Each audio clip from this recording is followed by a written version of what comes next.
Hai, Assalamualaikum warahmatullahi wabarakatuh. Edisi apa yang akan kita bahas malam hari ini?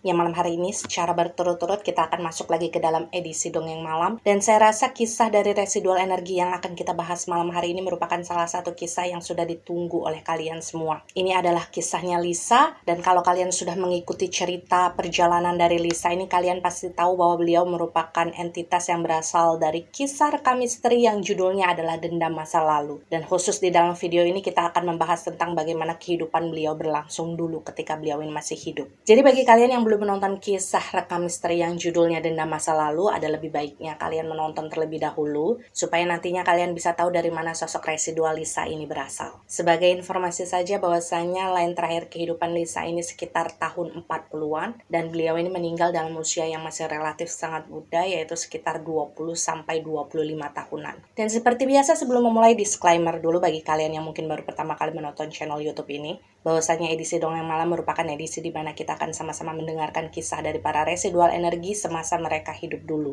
Mengenai nantinya kalian akan percaya atau tidak dengan keberadaan mereka, itu sudah menjadi hak kalian. Yang terpenting adalah bagaimana caranya kita bisa saling menebarkan energi yang positif dan juga bisa saling menghargai. Dan karena memang rata-rata video yang ada di YouTube saya ini durasinya panjang, jadi kalau kalian merasa cara saya membawakan cerita terlalu lambat, kalian bisa percepat saja videonya. Atau mungkin sebaliknya, kalau misalkan kalian merasa saya membawakan cerita terlalu cepat, kalian bisa perlambat saja videonya. Dan tentu saja pada bagian pertama dari ceritanya Lisa, saya akan terlebih dahulu membahas tentang bagaimana kehidupan Lisa dulu. Satu hal yang harus kalian ketahui adalah Lisa merupakan seorang anak perempuan yang blasteran. Jadi ibunya Lisa ini adalah orang Belanda, sementara ayahnya Lisa itu adalah orang lokal. Hanya saja memang secara penampilan fisik, Lisa ini betul-betul mirip dengan ibunya. Jadi paras bulenya itu lumayan dominan. Awalnya kehidupan Lisa ini berjalan baik-baik saja. Jadi pada saat dia kecil sampai kemudian dia remaja, hidupnya itu bisa dibilang berkecukupan. Karena memang di masa tersebut, ibunya Lisa ini tergolong orang yang mampu. Jadi secara finansial mereka nggak pernah kekurangan. Pada saat itu mereka memiliki sebuah rumah yang cukup besar. Bahkan Lisa ini juga sempat mengenyam pendidikan khusus anak-anak Belanda yang ada di tempatnya. Tapi memang di dalam rekaman residual memorinya Lisa, ketika Lisa ini usianya sekitar 7-8 tahunan, di saat dia sudah mulai mengerti tentang situasi yang ada di sekitar dia, memang banyak sekali rekaman yang kemudian memperlihatkan bagaimana orang tuanya Lisa, bapak dan ibunya, ini sering bertengkar. Jadi hubungan rumah tangga yang terjalin di antara kedua orang tuanya Lisa ini berjalan dengan tidak baik-baik saja.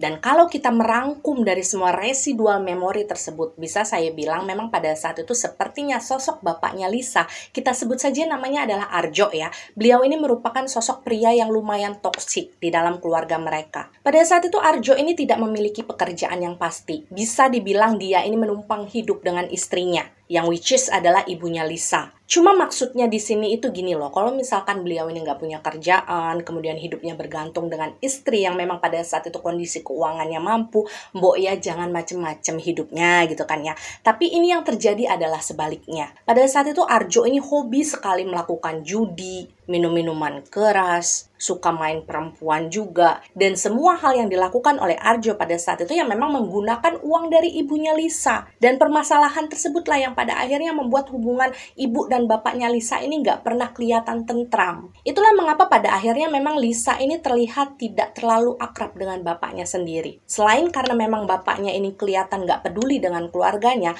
pada saat itu situasinya bapak Lisa ini memang jarang berada di rumah. Dan ketika Lisa ini usianya sekitar 16 tahunan, pada saat itulah ibunya Lisa itu meninggal dunia. Tapi kalau misalkan dilihat dari residual memorinya Lisa, sebetulnya tidak terlihat ibunya ini menderita sakit keras atau bagaimana. Jadi meninggalnya itu bisa dibilang mendadak. Mungkin karena pada saat itu beliau ini sudah memendam kekesalan terlalu lama, yang mungkin lama-kelamaan menjadi penyakit di dalam dirinya. Dan tentu saja meninggalnya sang ibu menjadi sebuah pukulan yang telak bagi Lisa ya. Dia sempat nangis berhari-hari, bahkan pada saat itu selama beberapa bulan, Lisa ini masuk ke dalam masa-masa di mana dia denial dengan kepergian sang ibu. Dia sempat loh selalu berkunjung ke makam ibunya dari pagi sampai sore itu setiap hari. Karena dia betul-betul ngerasa nggak bisa pisah dari sang ibu. Karena pada saat saat itu Lisa merasa bahwa satu-satunya tiang terpenting yang ada di dalam hidupnya dia itu udah nggak ada. Dan pada titik inilah kemudian permasalahan besar sempat terjadi di dalam kehidupannya Lisa. Jadi ketika ibunya Lisa ini meninggal dunia, pada saat itu sempat terjadi perebutan hak asuh tentang dirinya Lisa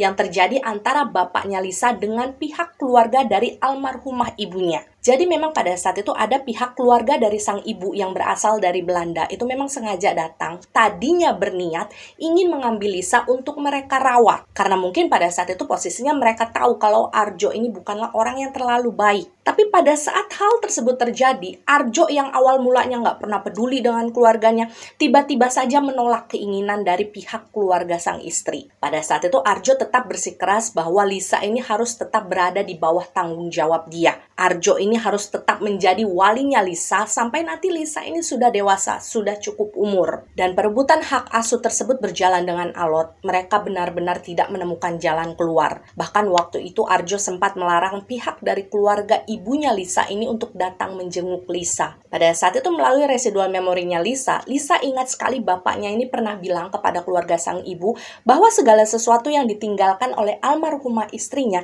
itu harus tetap berada di dalam tangannya Arjo. Segala sesuatunya loh ya, termasuk harta dan juga hak asuh dari Lisa. Dan permasalahan yang terjadi di antara dua keluarga tersebut sempat sampai ke ranah hukum. Dan hal tersebut sebenarnya membuat Lisa ini cukup trauma, karena pada saat itu dia merasa diperebutkan. Ya kalian bisa bayangkan lah ya bagaimana mental seorang anak yang pada saat itu diperebutkan oleh dua keluarga. Otomatis adalah orang-orang di antara dua keluarga itu yang saling provokasi satu sama lain. Ada yang saling mempengaruhi satu sama lain supaya Lisa ini bisa lebih condong ke arah mereka. Dan karena hal tersebutlah Lisa ini sempat trust issue sendiri kepada keluarganya. Dia jadi kayak nggak bisa percaya dengan siapa-siapa. Tapi memang ketika kemudian masalah tersebut masuk ke ranah hukum, pada saat itu Arjo lah yang memenangkan kasus tersebut. Jadi memang secara sah Arjo ini mendapat hak walinya Lisa. Dan pihak dari keluarga istrinya itu tidak memiliki hak apapun untuk membawa Lisa pergi bersama mereka. Dan tentu saja pada saat itu Lisa yang masih sangat polos yang nggak bisa melawan. Meskipun pada saat itu sebenarnya dia juga kayak ngerasa nggak nyaman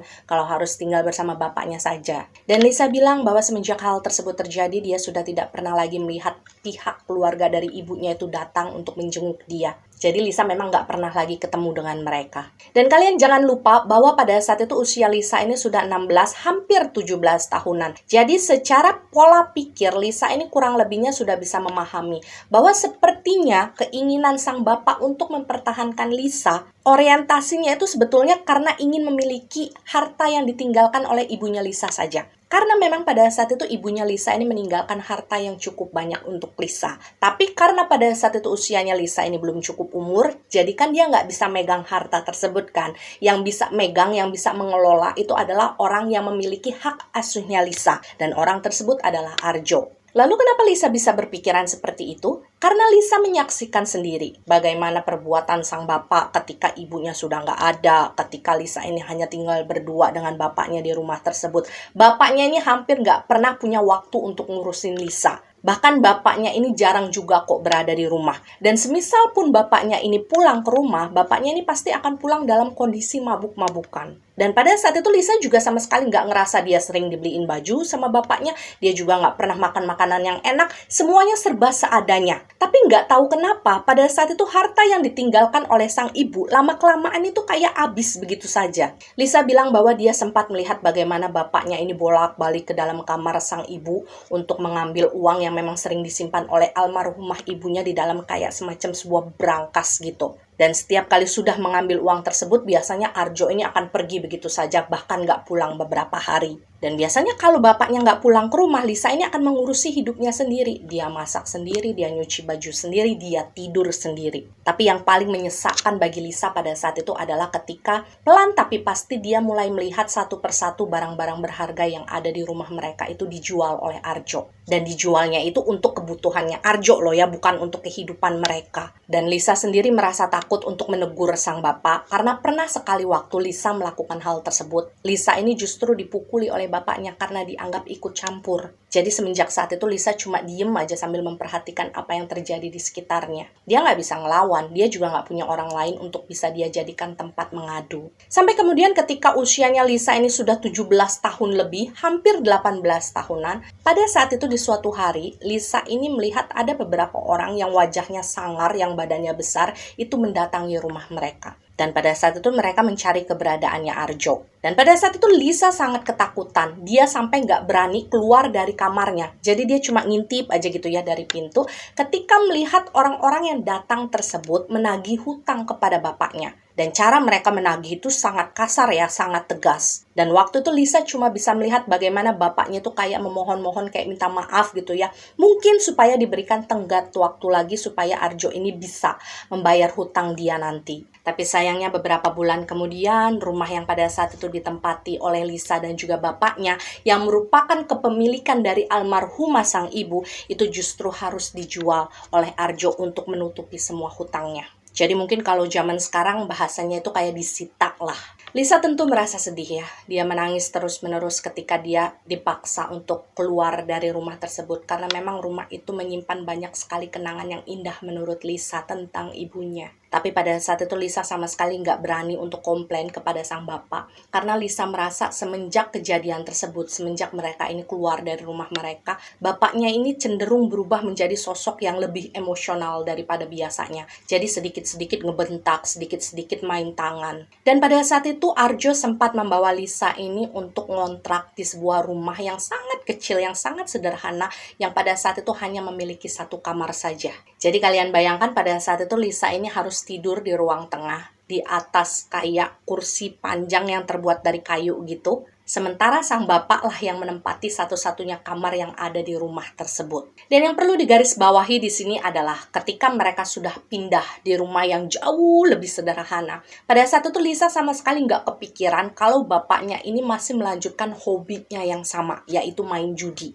Karena pada saat itu Lisa kan berpikir, kalau mereka ini kan nggak punya uang yang banyak lagi. Nggak mungkin dong bapak saya kembali main judi. Hanya saja memang pada saat itu setaunya Lisa, bapaknya ini masih saja jarang pulang ke rumah. Dan ketika pulang ke rumah itu kadang-kadang moodnya itu selalu berubah-ubah. Kalau misalkan moodnya lagi bagus, Lisa akan dibawain makanan dari luar. Tapi kalau misalkan moodnya lagi nggak bagus nih saat dia pulang, dia pasti akan marah-marah. Lisa pun yang misalkan pada saat itu merasa tidak berbuat salah, itu pasti akan dimarahin oleh beliau. Dan karena hal tersebutlah Lisa ini semakin merasa segan untuk berkomunikasi dengan bapaknya sendiri. Tapi tidak lama kemudian ya, ketika usianya Lisa ini sudah sekitar 18 tahunan, pada saat itu terjadi sesuatu yang sama sekali tidak pernah dibayangkan oleh Lisa. Jadi di suatu hari ketika mereka ini masih tinggal di rumah yang sangat sederhana tersebut, Arjo ini pulang ke rumah sambil membawa seorang wanita setengah baya yang pada saat itu secara penampilan luarnya itu kayak perempuan-perempuan Jawa ningrat. Jadi kayak make kebaya, make kain jari, kemudian rambutnya itu disanggul ke belakang. Dan hal yang paling diingat oleh Lisa pada saat itu adalah wanita tersebut menggunakan lipstik yang warnanya sangat merah, dengan warna alis yang dibentuk menukik gitu warnanya hitam. Dan pada saat itu melalui residual energinya Lisa, Arjo ini terlihat memperkenalkan wanita tersebut kepada Lisa. Dan pada saat itu alasan yang diberikan oleh Arjo adalah wanita tersebut merupakan teman lamanya Arjo. Dan Arjo memang sengaja ingin memperkenalkan temannya itu kepada Lisa. Jadilah pada saat itu Lisa sama sekali nggak ngerasa curiga atau gimana-gimana. Dan Lisa bilang dalam pertemuan pertama itu, wanita setengah baya tersebut menyebutkan namanya sebagai Nyai Kersih.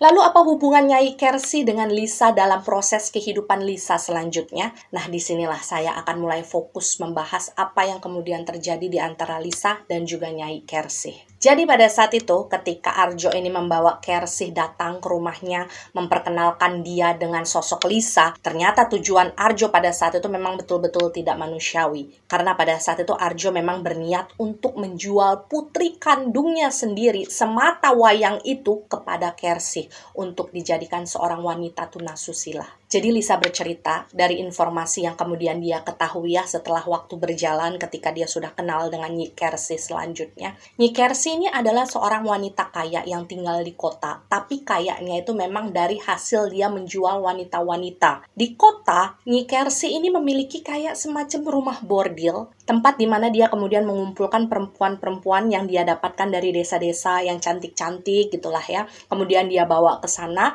untuk dia jajakan kepada laki-laki hidung belang. Dan tujuan Kersi waktu itu datang ke rumahnya Lisa adalah ya untuk menjemput Lisa. Karena sebelumnya ternyata sudah terjadi akad jual beli antara Arjo dan juga Kersi bahwa Lisa ini akan dijual kepada dia. Dan kalian harus tahu bahwa awalnya Lisa sama sekali tidak mengetahui niatan dari bapaknya tersebut. Hanya saja memang waktu itu Lisa ini sempat diajak oleh Kersi untuk ikut dia pergi ke kota. Tapi alasan yang diberikan oleh Kersi waktu itu adalah karena Kersi ini kepengen ngajak Lisa jalan-jalan. Dan kapasitas Kersi pada saat itu mengajak Lisa jalan-jalan adalah karena pada saat itu dia merupakan temannya Arjo. Jadi Kersi ini beralasan dia ingin membantu Arjo untuk bisa membuat Lisa ini ngerasa senang dengan dibawa jalan-jalan. Dan awalnya juga Lisa ini sempat menolak ajakannya Kersi, karena bagaimanapun kan dia ngerasa belum pernah mengenal Kersi kan. Hanya saja pada saat itu Arjo ini berkali-kali berusaha untuk meyakinkan Lisa supaya Lisa ini mau dibawa ke kota. Jadilah pada saat itu Lisa yang memang masih menaruh kepercayaan kepada bapaknya kan, akhirnya setuju dengan ajakan Kersi. Pergilah dia bersama Kersi ke kota. Tapi kenyataan yang pada akhirnya Lisa dapatkan ketika dia sampai di kota ternyata berbanding terbalik dari apa yang dia bayangkan. Dan kalian harus tahu bahwa pada saat itu Lisa betul-betul merasa kaget ketika Kersi membawa dia ke sebuah bangunan yang merupakan rumah bordelnya ya. Pada saat itu Lisa kan bertanya-tanya dong, kenapa saya dibawa kemari? Karena suasana yang ada di dalam rumah bordil tersebut tentu saja terasa berbeda aja gitu bagi Lisa. Ini bukan sesuatu yang normal. Karena pemandangan pertama yang dilihat oleh Lisa ketika dia memasuki bangunan tersebut adalah nuansa temaram, di mana di beberapa sudut dari ruangan yang dia lewati, itu ada beberapa kumpulan laki-laki dan juga perempuan yang sedang bermesraan, ada juga yang sedang mabuk-mabukan gitu, dan ruangan itu dipenuhi dengan asap rokok, dengan bau-bau alkohol. Pokoknya segala sesuatu yang membuat Lisa ini kayak ngerasa nggak nyaman. Dan ketika Lisa ini sempat mempertanyakan hal tersebut kepada Kersi, bukan jawaban yang didapatkan oleh Lisa. Pada saat itu Lisa justru dipaksa untuk semakin masuk ke dalam bangunan itu, hingga pada akhirnya Lisa ini dibawa ke sebuah ruangan yang kemudian menjadi kamarnya dia. Dan Lisa ini sempat memberontak ya ketika dia dibawa ke dalam kamar itu, karena dia nggak mau berada di sana. Dia sudah merasa bahwa dia berada di tempat yang tidak seharusnya. Tapi melihat Lisa ini melawan, pada saat itu akhirnya Kersi ini kayak mulai terpancing emosinya. Jadilah pada saat itu Lisa dikurung di dalam kamar tersebut selama berhari-hari tanpa diperbolehkan keluar sama sekali. Dan melalui residual memorinya Lisa, pada waktu itu dia sempat melewati beberapa hari tersebut sambil terus menangis. Dia terus berteriak-teriak minta tolong kan, dia berharap ada orang yang bisa menolong dia di luar sana. Tapi semua yang dilakukan oleh Lisa pada saat itu ya percuma saja. Setelah berhari-hari berlalu, Lisa ini mulai ngerasa kayak capek badannya gitu kan. Kemudian dia juga ngerasa haus, dia ngerasa lapar. Karena memang beberapa hari sebelumnya Lisa ini sempat bertahan dengan egonya. Dia nggak mau memakan makanan yang diberikan kepada dia. Jadi makanan itu dia banting keluar, dia buang. Dan setelah beberapa hari dia bertahan tanpa makanan, tanpa minuman, pada akhirnya kan dia badannya jadi lemes ya. Nah, pada saat itulah akhirnya Lisa ini kepikiran, kayaknya memang saya nggak bisa berbuat apa-apa lagi. Kayaknya memang ini adalah takdir saya yang memang ujung-ujungnya harus saya jalani. Meskipun pada saat itu Lisa juga kayak susah untuk menerima bahwa kenyataannya pada saat itu bapaknya sendiri sudah membohongi dia. Dan ya, pada akhirnya Lisa ini memutuskan untuk menyerah karena dia merasa udah nggak kuat lagi bertahan dalam kondisi seperti itu. Dan ketika Lisa ini sudah menyatakan diri bahwa dia menerima segala sesuatu yang harus dia jalankan di sana, pada akhirnya Lisa ini dibiarkan keluar dari kamarnya. Dan pada saat itu Lisa betul-betul ditreatment sebaik mungkin oleh Kersi yang ada di situ. Jadi Lisa itu dimandiin sampai benar-benar bersih, kemudian rambutnya dirapihin, agak dipotong sedikit, Lisa dikasih pakaian yang bagus tapi memang agak seksi, kemudian didandani supaya agak terlihat lebih dewasa. Dan kalian harus bayangkan situasinya bahwa ketika semua proses tersebut dilakukan pada dirinya Lisa, Lisa ini sempat memandangi dirinya sendiri di depan cermin. Dia kayak nggak mengenali siapa sosok yang pada saat itu dia lihat. karena memang dia tidak terbiasa melihat dirinya itu dirias. Tapi meskipun pada saat itu dia sudah pasrah dengan semua keadaan, yang namanya kesedihan kan susah ya buat disembunyikan. Jadi sempatlah beberapa kali secara tidak sengaja, Lisa ini kayak meneteskan air mata. Dan hal pertama yang diperintahkan oleh Kelsey kepada Lisa waktu itu adalah Lisa ini disuruh duduk di sebuah ruangan, di mana ruangan tersebut memang sudah disediakan untuk wanita-wanita Kelsey yang dia pekerjakan di sana untuk menjajakan diri mereka. Jadi pada saat itu seperti ada sebuah ruangan besar di mana di setiap sudut ruangan tersebut kayak ada kursi-kursinya, dan di kursi-kursi itulah nantinya wanita-wanita yang bekerja di rumah bordil tersebut akan duduk sambil menunggu tamu yang datang. Dan nantinya tamu-tamu yang datang itulah yang akan memilih sendiri wanita mana yang ingin mereka gunakan jasanya. Dan Lisa bilang pengalaman pertama itu betul-betul membuat dia merasa tegang. Karena dia nggak kenal siapa-siapa kan. Dia kayak duduk sendirian di kursi tersebut sambil memperhatikan sekitarnya dia.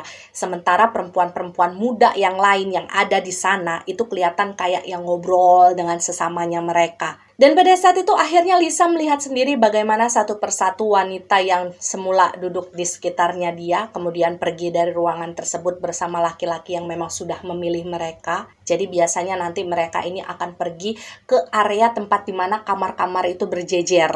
Jadi kamarnya pun sudah disiapkan di rumah bordil tersebut. Dan menyaksikan semua itu terjadi di depan matanya, Lisa bilang waktu itu jantungnya berdegup dengan cepat. Karena dia merasa takut menghadapi hal tersebut untuk pertama kalinya. Hingga pada akhirnya tibalah gilirannya Lisa untuk dipilih oleh seorang pria. Hingga pada akhirnya giliran Lisa pun tiba. Jadi ketika Lisa ini masih duduk di kursinya, pada waktu itu dari kejauhan Lisa ini sudah merasa bahwa sepertinya ada seorang pria yang dari tadi memandangi dia. Dan kalau dari residual memorinya Lisa, memang pada saat itu pria tersebut cukup tampan sebetulnya, tapi usianya sudah lumayan matang ya. Jadi kayak sekitar 28-30 tahunan lah. Dan lama-kelamaan memang akhirnya pria tersebut betul-betul melangkah untuk menghampiri tempat di mana Lisa ini berada. Jadi memang sudah bisa dipastikan kalau pada saat itu pria tersebut memang memilih Lisa untuk menemani dia di malam itu. Dan ketika pria tersebut sudah berdiri tidak terlalu jauh dari posisinya Lisa, pada waktu itu ada dua orang laki-laki yang menghampiri laki-laki tersebut. Jadi orang yang menghampiri laki-laki tersebut itu adalah orang yang mungkin kayak semacam asistennya Kelsey, yang kerjanya mungkin mengatur segala sesuatu yang memang dibutuhkan di tempat tersebut. Jadi pada saat itu pria yang menghampiri Lisa tersebut kayak ditanya-tanya beberapa pertanyaan, hingga pada akhirnya mereka itu kayak saling mengangguk satu sama lain. Dan tidak lama kemudian pria tersebut berjalan lebih dahulu ke area tempat di mana kamar-kamar itu disediakan. Jadi dia jalan duluan. Nah barulah setelahnya kemudian dua orang yang sebelumnya nanya-nanyain pria tadi nih ngasih tahulah sama Lisa bahwa pria tadi memang betul memilih Lisa untuk menemani dia di malam tersebut. Dan Lisa ini kemudian disuruh untuk segera menemui pria tadi di dalam kamarnya dia. Dan semua berjalan dengan sangat cepat. Lisa tahu bahwa menghindar pun sudah tidak bisa kan. Jadi meskipun pada saat itu langkah kakinya juga terasa berat, ya mau nggak mau Lisa harus tetap pergi ke dalam kamar tempat di mana pria itu sudah menunggu dia. Dan hal pertama yang Lisa lihat ketika dia sudah masuk ke dalam kamar tersebut, dia berdiri di depan pintu. Waktu itu pria yang menunggunya itu sudah duduk di pinggiran ranjang, sudah berganti pakaian. Jadi pakaiannya itu kalau model sekarang itu mungkin kayak semacam piyama ya, tapi bahannya itu jauh lebih sederhana. Dan sempat terjadi kontak mata di antara mereka berdua. Tapi waktu itu memang Lisa ini masih mengeluarkan sorot mata yang penuh dengan ketakutan ketika dia memandang pria tersebut. Namanya juga anak remaja kan, dia belum tahu hal-hal yang semacam itu. Dan Lisa bilang pada waktu itu yang ada di dalam pikirannya adalah dia merasa takut kalau harus melawan. Yang pertama, dia nggak tahu apakah pria yang ada di depannya waktu itu adalah orang baik atau bukan. Kemudian kalau misalkan dia memaksa untuk keluar dari kamar tersebut, nantinya dia pasti akan disiksa oleh Kelsey dan nggak dikasih makan. Dan Lisa kayak ngerasa nggak sanggup untuk menjalani hal tersebut lagi. Dan memikirkan tentang semua hal tersebut tanpa terasa air matanya Lisa itu kayak berlinang begitu saja. Dan kalian bayangkan, Lisa yang mungkin waktu itu belum bisa mengontrol perasaannya, perlahan tapi pasti mulai terisak dengan tangisannya. Jadi yang awalnya dia cuma kayak netesin air mata, lama-lama tuh dia kayak jadi nangisnya tuh kayak semakin kenceng.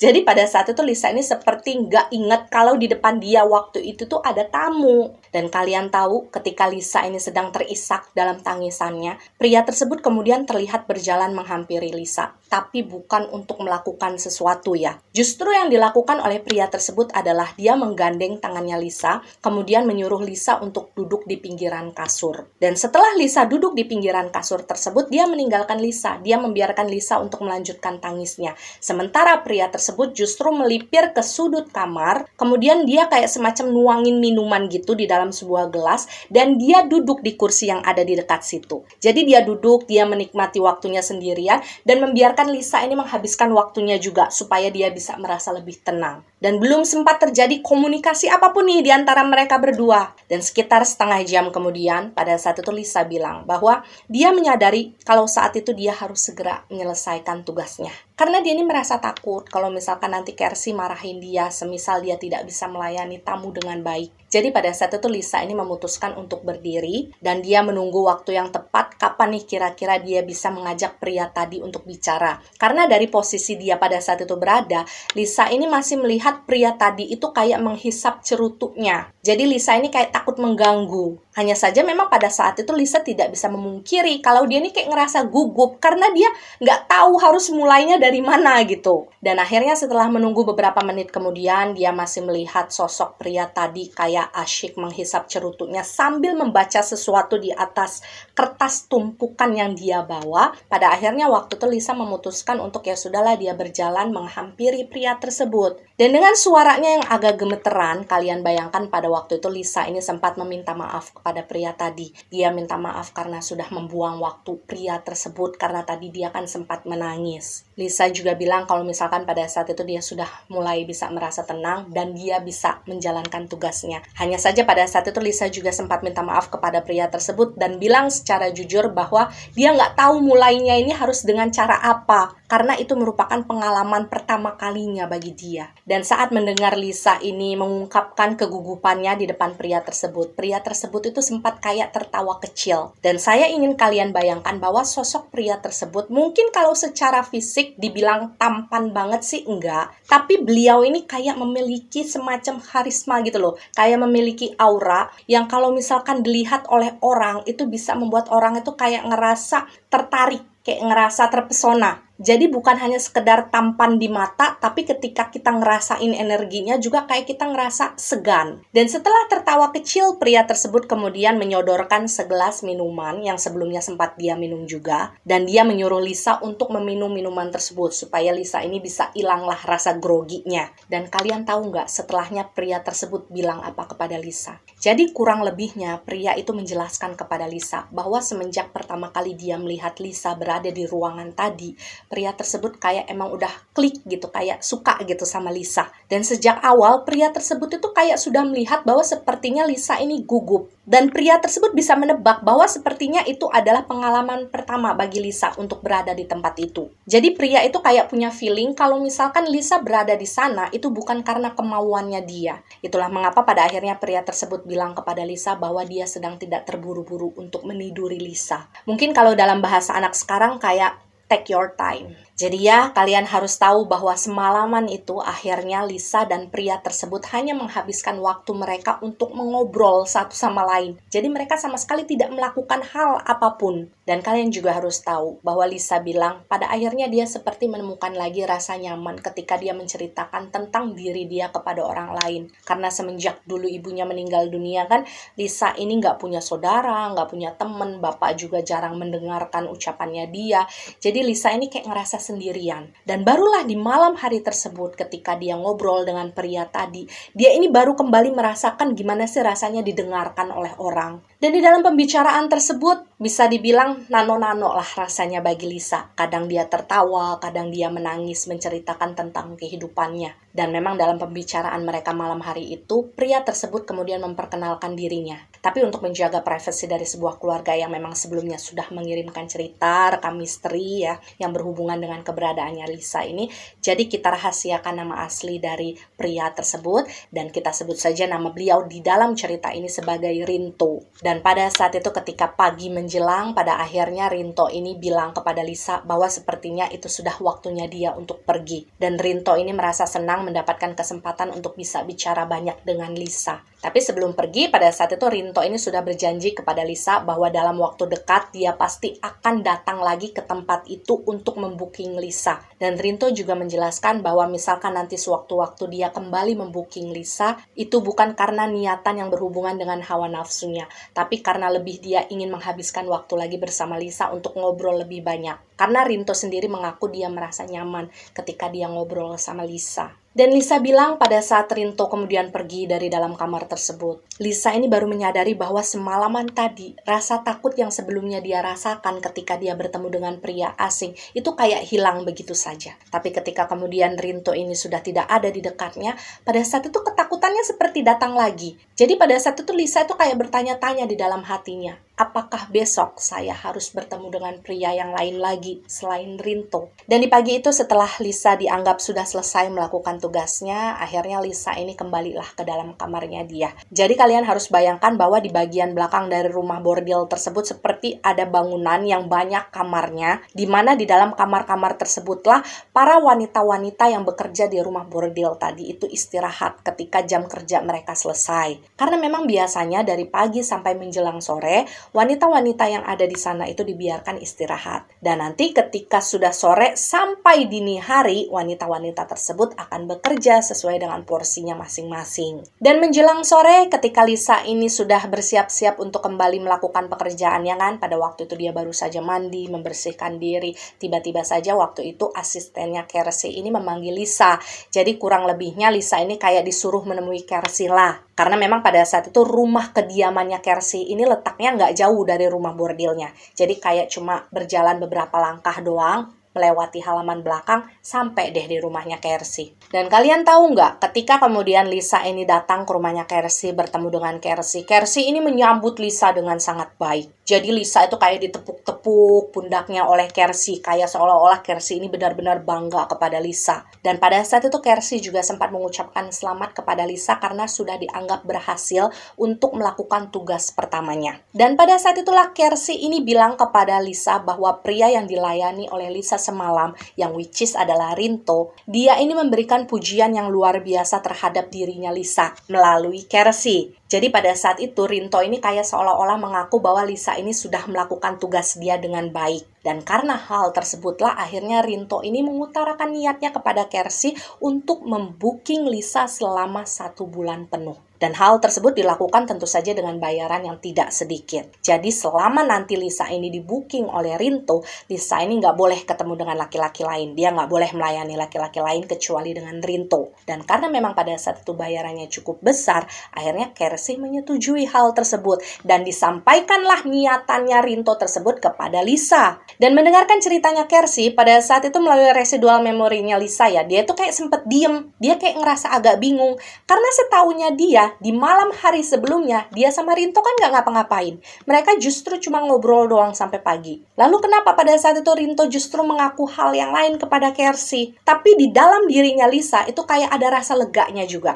Karena setidaknya selama 1 bulan ke depan, dia nggak perlu ketemu sama laki-laki lain, dipaksa untuk melayani laki-laki tersebut, melainkan dia hanya harus bertemu dengan Rinto, sosok yang sudah Lisa kenal dan Lisa yakini sebagai seorang pria yang baik. Jadi ya sudahlah, pada saat itu Lisa memutuskan untuk menutup mulutnya. Dia tidak menceritakan hal yang sebenarnya terjadi dan dia hanya menyambut baik niatannya Rinto. Dan ya memang pada akhirnya selama 1 bulan ke depan, betul-betul hanya Rinto saja yang masuk ke dalam kamarnya Lisa. Dan Lisa mengaku bahwa ketika mereka ini sudah bertemu selama 4-5 kali, pada saat itu Lisa ini mulai kehilangan rasa canggungnya terhadap sosok Rinto. Jadi dia seperti sudah terbiasa menerima kedatangannya Rinto ke dalam kamarnya dia. Karena memang selanjutnya mereka ini akan ngobrol seperti biasa aja, kayak temen aja gitu. Dan ketika mungkin kurang lebih setelah 2 minggu mereka ini ketemu, mereka ngobrol komunikasi satu sama lain, akhirnya pada saat itulah Rinto ini mulai terbuka dengan kehidupannya. Jadi pada saat itu dia menceritakan menceritakan tentang pekerjaannya kepada Lisa gitu. Dan waktu itu Rinto juga mengaku kepada Lisa bahwa dia adalah seorang duda, tapi punya anak.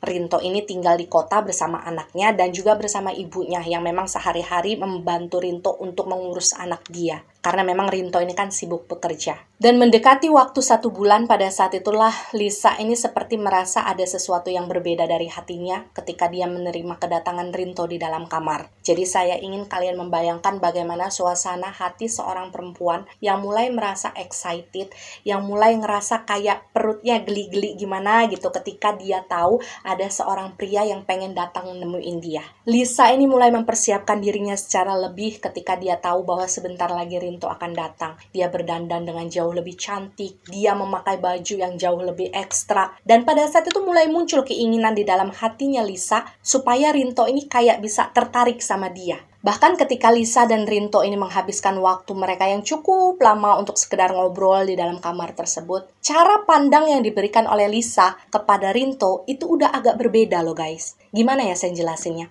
Jadi kayak ada vibe seduction-nya gitu ketika Lisa ini menatap ke arahnya Rinto. Hanya saja memang pada saat itu Lisa merasa Rinto ini kayak belum notice keinginan hatinya Lisa. Dan memang pada akhirnya waktu itu Lisa seperti baru menyadari bahwa di usianya yang sudah 18 tahun plus, itu untuk pertama kalinya dia merasa jatuh hati kepada seorang pria. Dan pria tersebut adalah Rinto. Dan hal yang membuat Lisa pada saat itu betul-betul kayak ngerasa ketergantungan dengan kedatangannya Rinto adalah karena Lisa ini ngerasa Rinto memenuhi kriteria laki-laki yang selama ini dirindukan oleh Lisa. Kalian bayangkan bahwa semenjak kecil Lisa ini kan kayak nggak pernah ditemani oleh sosok figur seorang ayah atau seorang kakak laki-laki atau seorang saudara laki-laki.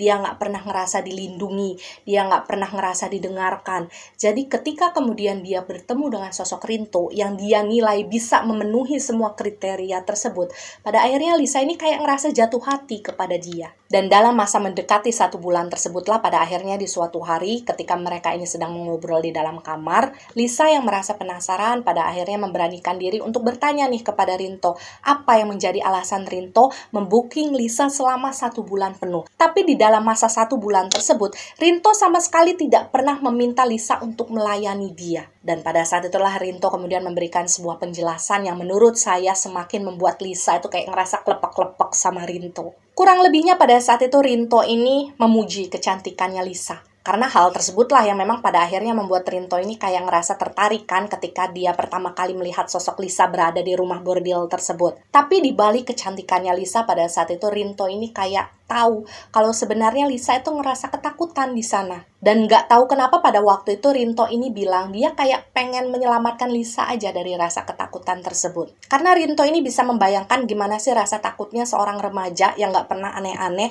tiba-tiba ada di tempat tersebut dan dipaksa untuk melayani laki-laki yang tidak mereka kenal. Karena Rinto merasa yakin bahwa kecantikan Lisa itu pada akhirnya pasti akan mendatangkan banyak pria yang ingin memakai jasanya dia. Itulah kenapa pada akhirnya Rinto memutuskan untuk mengeluarkan uang yang lumayan banyak untuk membooking Lisa selama 1 bulan ke depan. Dan tujuannya pada saat itu adalah supaya Lisa ini nggak perlu melayani laki-laki lain yang tidak dia kenal, supaya Lisa ini kayak nggak perlu ngerasa ketakutan lagi selama masa 1 bulan tersebut. Dan pada saat itu Lisa kembali menambahkan pertanyaannya kepada Rinto. Mungkin pada saat itu pertanyaannya jauh lebih berani ya daripada sebelumnya. Kurang lebihnya pada saat itu Lisa ini bertanya lah, kenapa sih selama 1 bulan itu Rinto kayak nggak pernah kelihatan tertarik untuk meminta tidur dengan Lisa. Padahal kan kalau sebenarnya Rinto mau, ya bisa saja hal tersebut terjadi. Karena bagaimanapun kan itu adalah pekerjaannya Lisa. Dan mendengar pertanyaannya Lisa pada saat itu Rinto kembali tertawa. Tapi tertawanya itu bukan tertawa mengejek ya. Lebih kayak tertawa yang berusaha untuk membuat Lisa ini kayak ngerasa tenang. Dan pada saat itulah akhirnya Rinto menjawab bahwa dia nggak mau munafik. Ketika dia pertama kali datang dan melihat sosoknya Lisa, tentu saja pada saat itu tujuannya adalah untuk menuruti hawa nafsunya, karena dia suka ngelihat Lisa. Tapi ketika kemudian dia berada dalam satu kamar dengan Lisa untuk pertama kalinya, pada saat itu Rinto menyadari bahwa Lisa ini hanyalah seorang remaja yang sedang ketakutan, yang sedang dipaksa oleh keadaan untuk berada di tempat tersebut. Dan Rinto bilang kepada Lisa bahwa pada saat itu rasa sukanya kepada Lisa bukan hanya sekedar rasa suka yang dilandasi oleh hawa nafsu saja. Karena pada saat itu Rinto ini kayak ngerasa betul-betul suka sama Lisa. Dan kalaupun misalkan dia mendapati kesempatan untuk meniduri Lisa, dia nggak mau melakukan hal tersebut tersebut ketika Lisa ini merasa terpaksa. Jadi meskipun notabene pada saat itu Rinto membayar jasanya Lisa, tapi Rinto ini kepengen Lisa melakukan tugasnya itu dengan hati yang ikhlas, bukan karena terpaksa. Jadi bisa dibilang Rinto ini nggak mau melakukan hal tersebut kalau misalkan Lisa memang belum siap. Dan mendengar semua penjelasan yang Rinto berikan, tentu saja pada saat itu Lisa merasa tersentuh ya.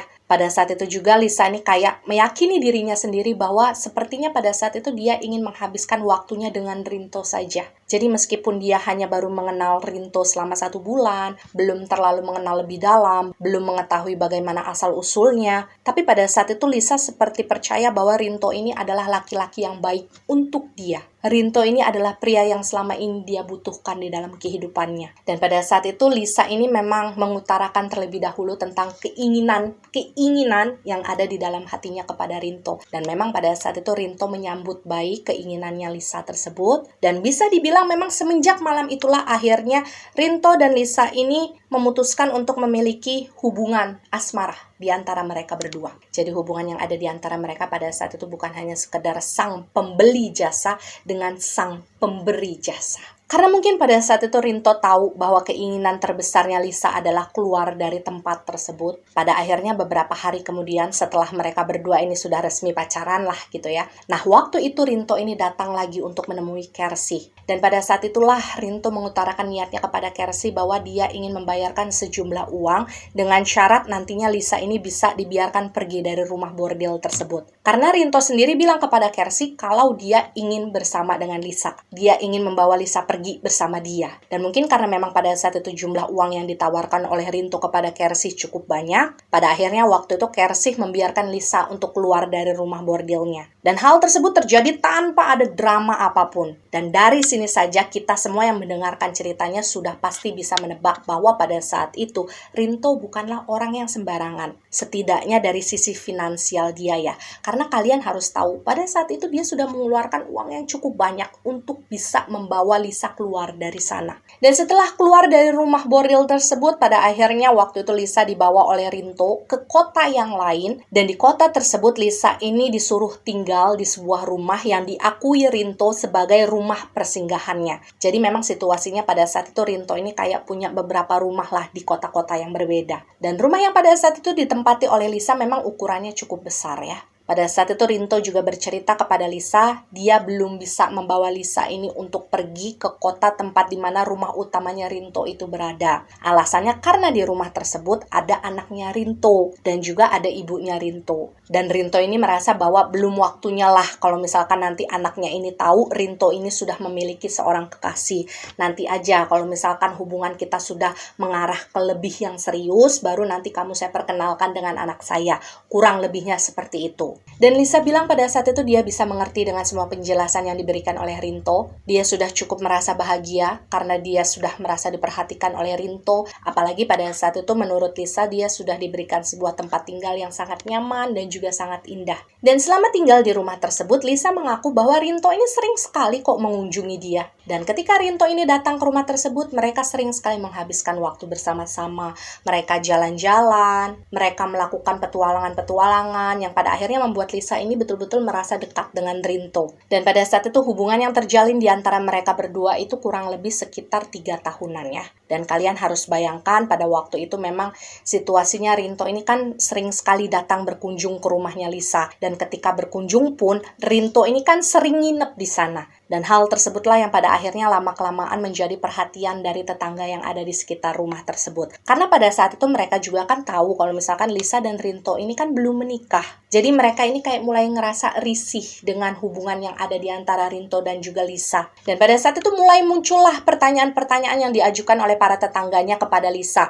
Misalkan ketika Lisa ini sedang beraktivitas di luar rumah gitu ya. Tetangganya ini mulai bertanya, kamu ini hubungannya apa sih sama Rinto? Kok Rinto sering datang ke sini terus sering nginep? Padahal kan kalian belum nikah, gak pantas dilihat orang-orang. Dan Lisa mengaku bahwa pada saat itu dia mulai merasa tidak enak dengan situasi tersebut. Jadilah dia mulai memberanikan diri untuk sering bertanya kepada Rinto sebenarnya mau dibawa kemana hubungan mereka pada saat itu. Karena mereka kan sudah menjalin hubungan lumayan lama dan mereka sudah melakukan banyak hal. Tapi seperti biasanya, Rinto ini seperti tidak bisa memberikan kepastian kepada Lisa. Dia kayak enggan untuk membahas lebih dalam tentang pernikahan dan hal yang selalu dijadikan alasan alasan oleh Rinto pada saat itu adalah dia belum merasa siap untuk memiliki seorang istri dan belum siap untuk memberikan ibu baru bagi anaknya. Jadi Lisa ini masih terus disuruh bersabar oleh Rinto. Dan sebenarnya pada saat itu Lisa ini sempatlah ya kayak ngerasa diabaikan oleh Rinto, kayak digantung statusnya. Dan beberapa kali juga Lisa ini berusaha untuk menunjukkan rasa ngambeknya kepada Rinto karena dia ngerasa nggak diberikan kepastian. Tapi ujung-ujungnya ketika Rinto ini kayak berusaha merayu dia lagi, berusaha membujuk dia lagi,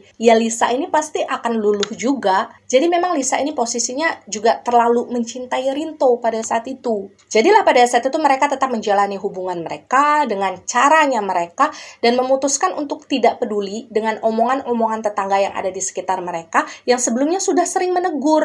Hingga kemudian di suatu hari Lisa sama sekali tidak pernah menyangka kalau pada akhirnya dia harus mengalami sebuah momen di mana dia dilabrak oleh seseorang. Dan ketika hubungan yang terjalin antara Lisa dan juga Rinto ini berjalan hampir 4 tahunan, pada saat itu tiba-tiba saja di suatu hari ada seorang wanita yang penampilannya dari luar itu kelihatan sangat ningrat, ditemani oleh 2 orang pria yang badannya besar-besar, itu datang ke rumah yang ditempati oleh Lisa. Jadi pada saat itu 2 pria yang menemani wanita tersebut berusaha untuk mendobrak pintu rumahnya Lisa. Dan tentu saja pada saat itu Lisa merasa kaget dong karena dia ngerasa nggak kenal dengan tamu yang datang. Dan ketika pintu utama dari rumah tersebut terbuka, masuklah wanita tadi untuk mencari keberadaannya Lisa. Dan ketika dia sudah berdiri di depannya Lisa, pada saat itulah Lisa langsung diserang. Jadi Lisa ini ditamparin, rambutnya dijenggut, ditarik sampai akhirnya diseret ke area luar dari rumah tersebut. Dan sempat jadi tontonan oleh tetangga yang ada di sekitar sana. Dan memang pada saat itu situasinya Lisa ini kayak nggak sempat untuk melawan. Dia nggak bisa membela diri. Apalagi ketika kemudian dia ini sudah berada di luar, dia ditarik gitu kan, jatuh di halaman depan.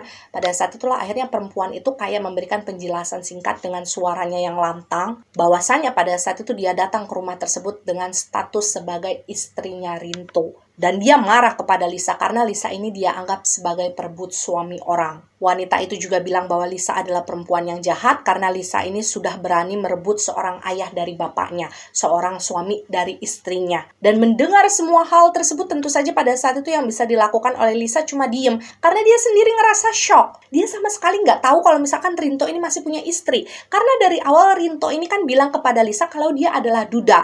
Memang punya anak, tapi dia nggak punya istri.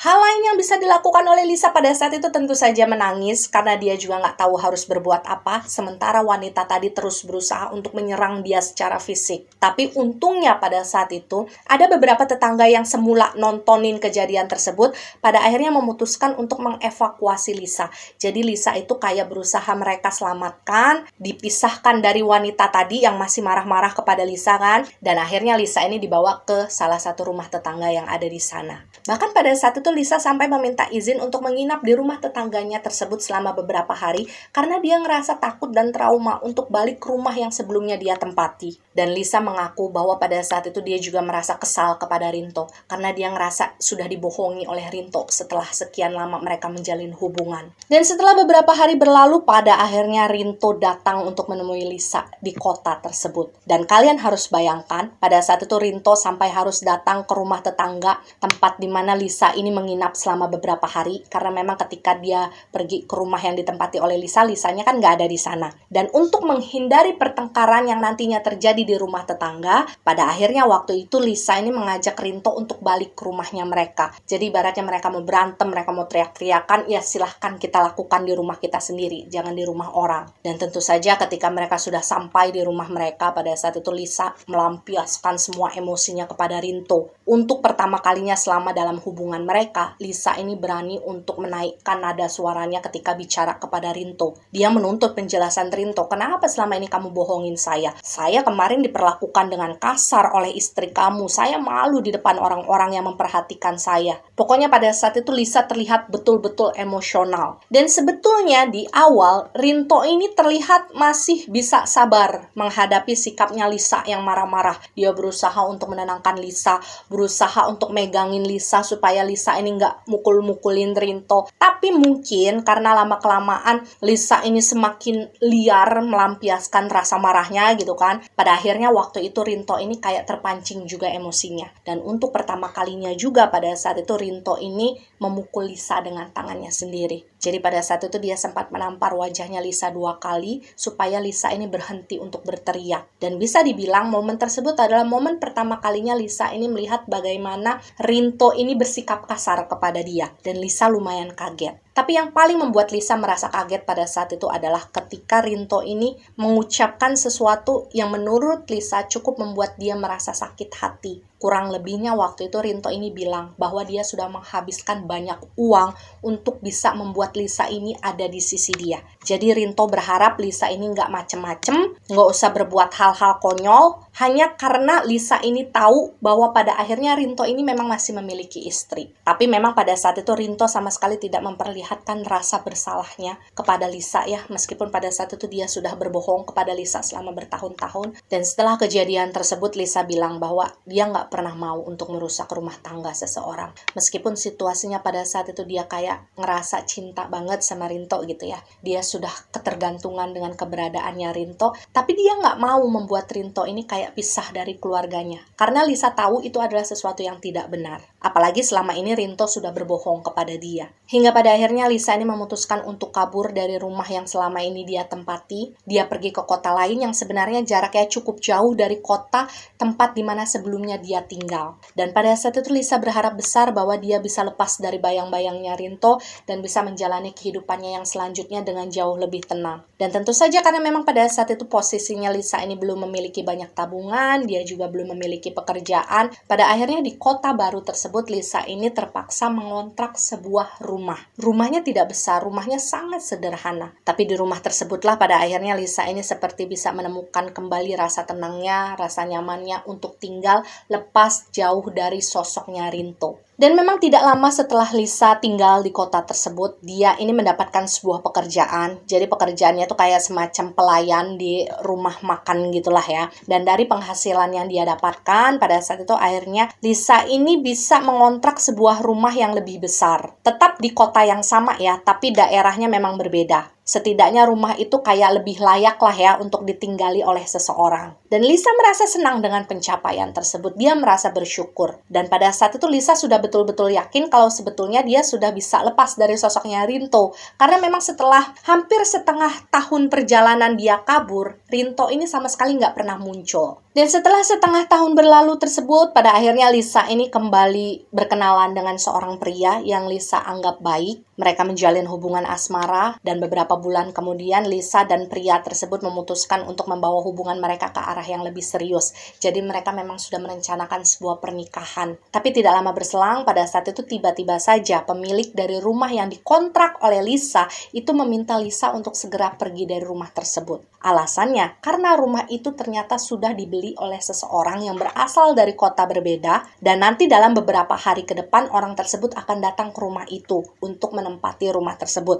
Jadi Lisa kalau bisa udah nggak ada di sana nih ketika orang itu datang. Dan mendengar hal tersebut Lisa tentu saja sempat merasa kaget. Tapi dia tahu dia nggak bisa berbuat apa-apa karena bagaimanapun kan dia hanya mengontrak di sana. Jadilah pada waktu itu Lisa kayak minta diberikan waktu kurang lebih sekitar semingguan lah supaya Lisa ini bisa nyari tempat lain yang bisa dia jadikan sebagai tempat tinggal. Tapi posisinya pada saat itu Lisa sama sekali belum tahu siapa pemilik baru dari rumah tersebut. Karena apa yang disampaikan oleh Lisa untuk kemudian disampaikan oleh pemilik baru tersebut biasanya hanya dia sampaikan melalui pemilik lama. Jadi pemilik lama ini adalah orang yang berperan di antara mereka berdua. Lisa sama sekali belum pernah ketemu sama pemilik baru. Kenapa saya harus menjelaskan semua ini secara detail? Karena hal ini nantinya akan ada hubungannya dengan cerita yang akan kita dengar selanjutnya. Dan kalian tahu apa? Sekitar 2 hari kemudian, ketika hari ini sudah merambat malam, tiba-tiba saja waktu itu Lisa mendengar ada seseorang yang mengetuk pintu rumahnya. Dan waktu itu Lisa mengira bahwa yang datang adalah kekasihnya dia, calon suaminya dia.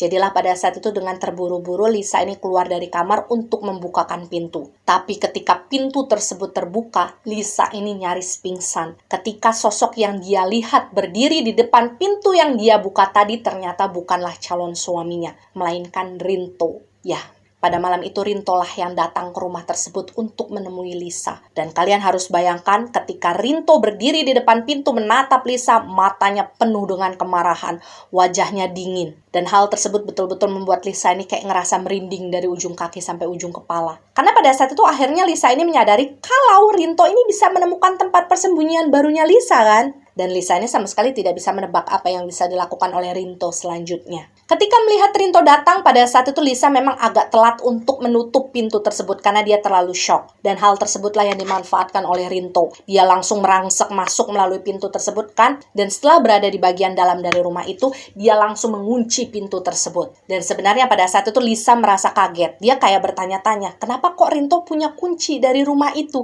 Kenapa dia bisa ngunci pintunya? Dan pada saat itulah sambil sedikit tertawa sinis, Rinto bilang kepada Lisa bahwa dialah orang yang baru saja membeli rumah tersebut. Dan dia sengaja membeli rumah tersebut untuk menakut-nakuti Lisa. Dan sebenarnya selama beberapa bulan belakangan, Rinto ini sudah memantau kehidupannya Lisa. Rinto juga sudah tahu bahwa di tempat tersebut Lisa ini sudah memiliki calon suami. Dan hal tersebutlah yang pada akhirnya tidak bisa dibiarkan oleh Rinto. Dan apa yang bisa saya rasakan dari hatinya Lisa pada momen tersebut adalah Lisa betul-betul ngerasa ketakutan. Dan hal pertama yang bisa dilakukan oleh Lisa pada saat itu adalah lari ke arah kamarnya. Tapi dengan gampangnya sekali Rinto bisa menarik tangannya Lisa. Kemudian dia meninju wajahnya Lisa berkali-kali. Dan tentu saja pada saat itu Lisa sempat menangis. Dia minta ampun supaya Rinto ini berhenti untuk melakukan kekerasan tersebut. Tapi Rinto sama sekali tidak bergeming. Dia tetap berusaha untuk menyakiti Lisa secara fisik. Dan pada saat itu sambil terus memukuli Lisa, Rinto ini mempertanyakan kenapa sih Lisa ini harus kabur dari dia.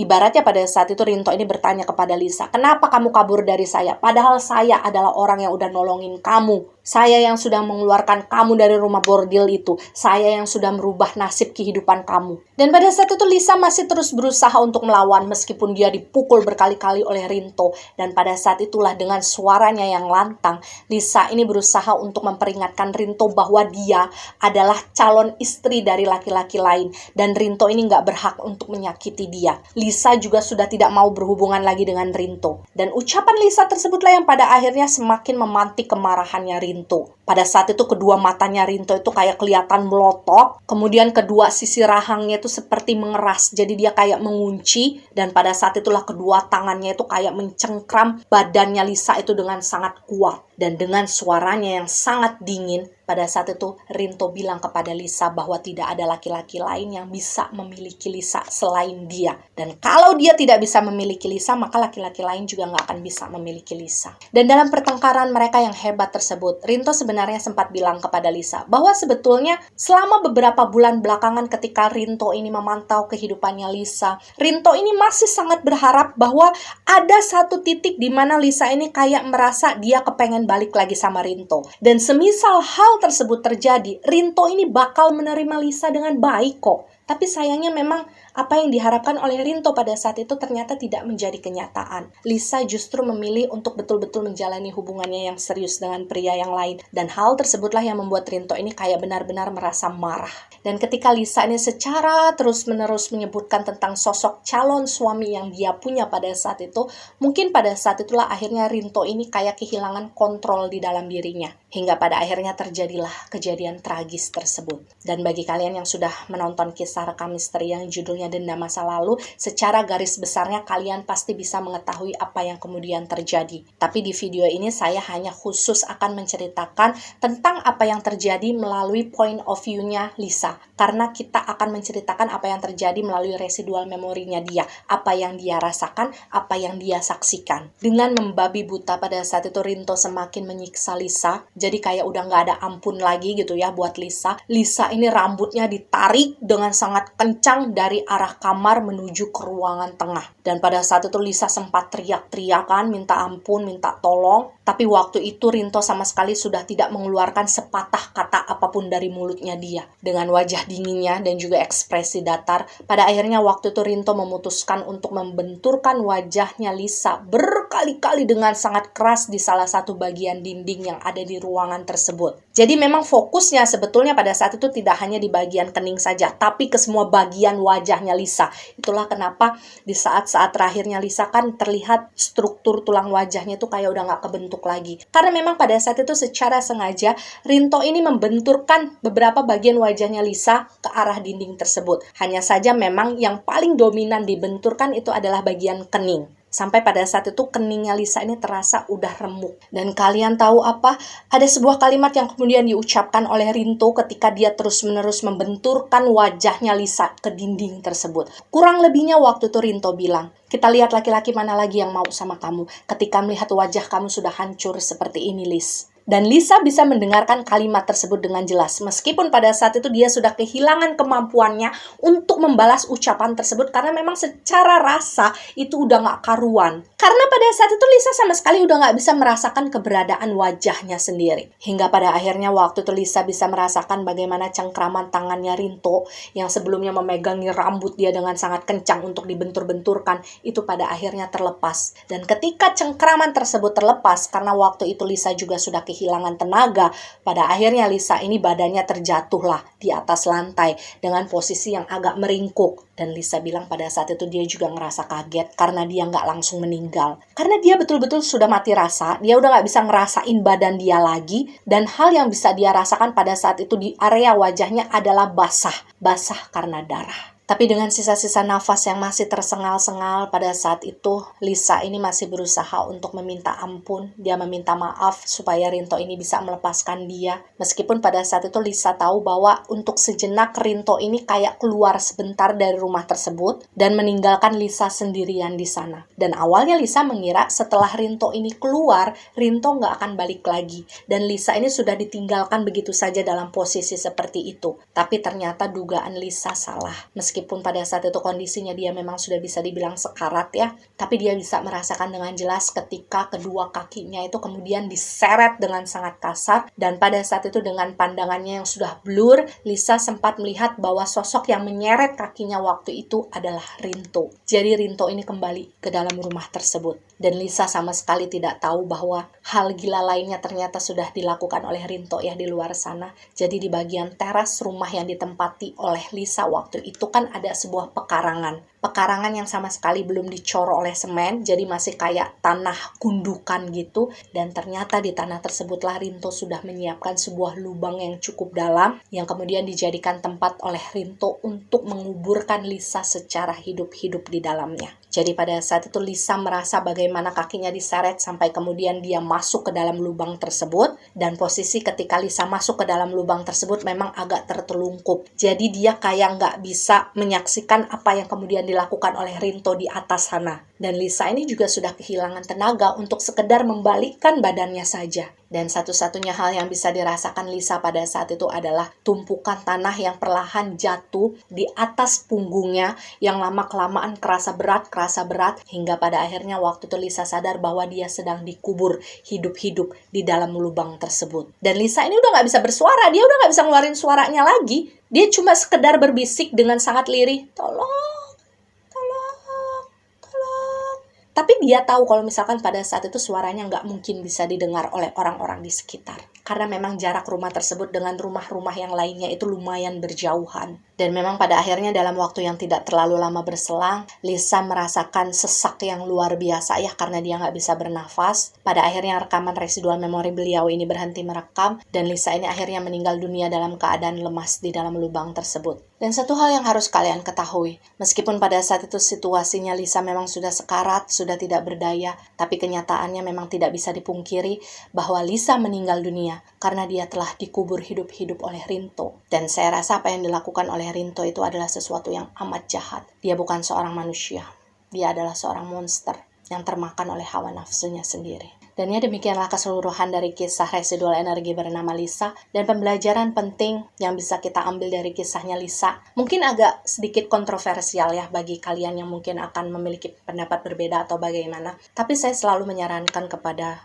orang-orang di sekitar saya untuk lebih mengenal sosok yang akan kita bawa ke dalam hidupnya kita. Seperti apa sifatnya, seperti apa kebiasaannya. Cari tahu dulu tentang orang tersebut dari orang-orang yang ada di sekitarnya dia. Apalagi kalau misalkan memang tujuan kita dengan orang tersebut adalah untuk selamanya. Dan kita harus ingat, selamanya itu nggak sebentar. Di dalam waktu yang selamanya itu, kalian harus bisa menemukan orang yang betul-betul bisa membuat kalian merasa bahagia, merasa nyaman, merasa dilindungi. Dan satu hal lainnya yang paling penting juga menurut saya adalah ketika kita sedang dekat dengan seseorang, jangan lupalah kalian untuk mengabari hal tersebut dengan orang-orang yang ada di sekitar kalian, dengan orang tua, dengan saudara, atau dengan teman. Karena kalau misalkan amit-amit ya sampai terjadi sesuatu kepada kalian di dalam hubungan tersebut, setidaknya ada orang lain yang bisa tahu dan bisa menolong kalian, bisa menyelamatkan kalian. Dan tidak lupa saya mengajak kita semua yang mendengarkan ceritanya Lisa untuk bisa mengirimkan doa yang tulus kepada Lisa ya. Karena sebetulnya kasihan loh Lisa ini. Kisah hidupnya berjalan dengan sangat menyakitkan. Tapi rasa marah, rasa kecewa yang dibawa oleh Lisa ketika dia meninggal sampai sekarang, pada akhirnya hal tersebut membuat Lisa ini berubah menjadi sosok residual energi yang dipenuhi dengan aura negatif. Kita sama-sama berharap bahwa kemarahan tersebut lama-lama bisa hilang ya dari hatinya Lisa, supaya prosesnya bisa berjalan dengan lebih cepat, dengan lebih lancar. Dan saya sangat berharap bahwa Lisa ini bisa segera sirna bersama ruh sejatinya ke rumah Tuhan. Amin. Dan saya harap bagi kalian yang mendengarkan ceritanya Lisa ini tidak menanyakan lebih lanjut tentang siapa sosok Rinto. Karena kalau kalian sudah menonton kisah rekam misteri yang judulnya Dendam Masa Lalu, tentu kalian akan paham apa alasan saya menjaga privasi nama asli dari sosok Rinto ini. Saya tidak bisa menjelaskan lebih banyak hal tentang beliau. Karena seperti itulah terkadang hidup berjalan, guys. Kita harus bisa menempatkan diri untuk tahu ataupun tidak tahu tentang apa-apa saja yang terjadi di masa lalu dan apa-apa saja yang sudah terpendam jauh di dalam tanah. Dan ya percaya atau tidak itu adalah hak kalian sebagai penonton setia. Jika kalian percaya dengan kisah ini, maka jadikan kisah ini sebagai pembelajaran. Dan jika kalian tidak percaya dengan kisah ini, cukup jadikan kisah ini sebagai dongeng malam biasa. Terima kasih yang sudah nonton, terima kasih yang sudah subscribe. Jangan lupa di like, di komen, dan di share supaya teman-teman kalian bisa ikut menonton video ini. Sampai jumpa di video-video berikutnya. Wassalamualaikum warahmatullahi wabarakatuh. Insya Allah next kita akan membahas tentang Peter alias Elias.